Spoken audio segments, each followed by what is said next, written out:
Harry and Meghan's documentary already stirring reaction 2 days before its release.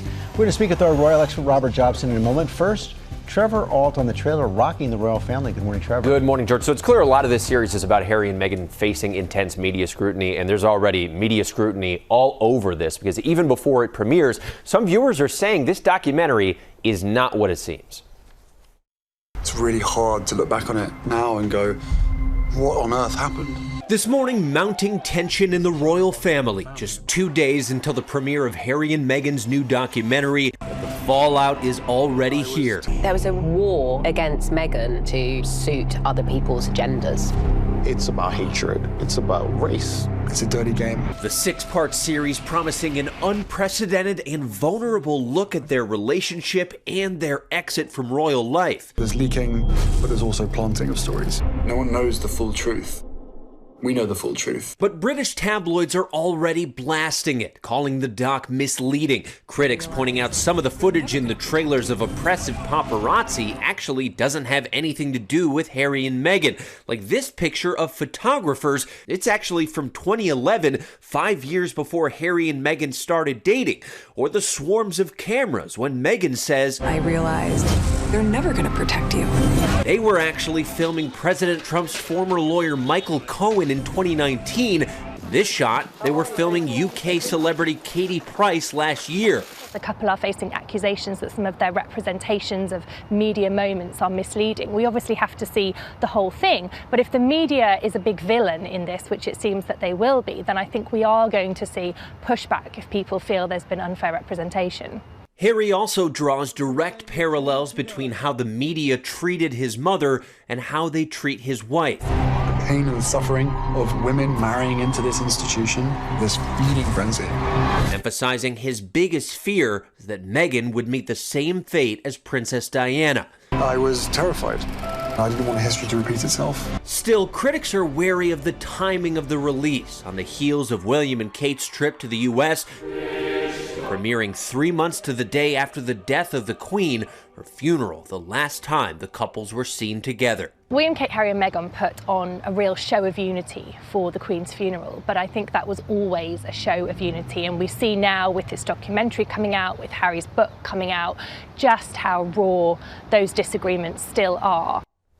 And perhaps unsurprisingly, there's still been no official response to this series from Buckingham Palace. And remember, this series is going to be followed, as you just heard, by Harry's memoir, Spare. That comes out in January. Okay, Trevor, thanks. Let's bring in our royal contributor, Robert Jobson. Robert, thanks for joining us again. You've been covering the royals an awful long time, but I suspect you've never seen anything quite like this. No, not really, George. I mean, I think that in these days of modern media, they really are using Harry and Meghan, every tool available to them, documentaries, books, everything, to get their story, their side of the story across. I think we've heard a lot of the story, actually, or the other interviews, but they claim that a lot of it is still to be told. My feeling is I've almost heard enough, and I think with the inaccuracies in this trailer are quite worrying, actually. Which inaccuracies?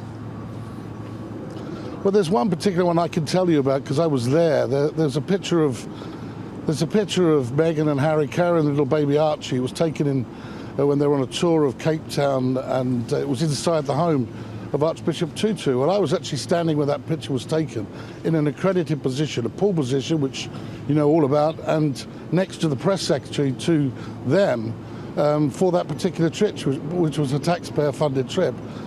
The fact was there was an implication in the narrative that they were being hounded by the media at that instant. There were 3 accredited reporters in a position that they'd agreed, standing next to their press secretary. So I found that uncomfortable that was the narrative they were trying to get across in the trailer, which was simply not true. What are you hearing from Buckingham Palace?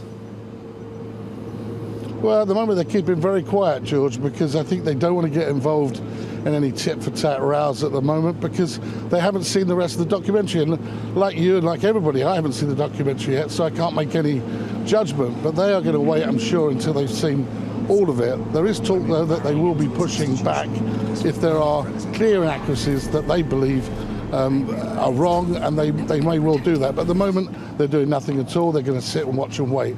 We've heard these allegations before, but Harry and Meghan appear to be doubling down about their charges of racism. well, that's going to be their perspective. I mean, all I can say is I have no experience of that. I would say that, just repeat what Prince William has said, that they're not a racist family.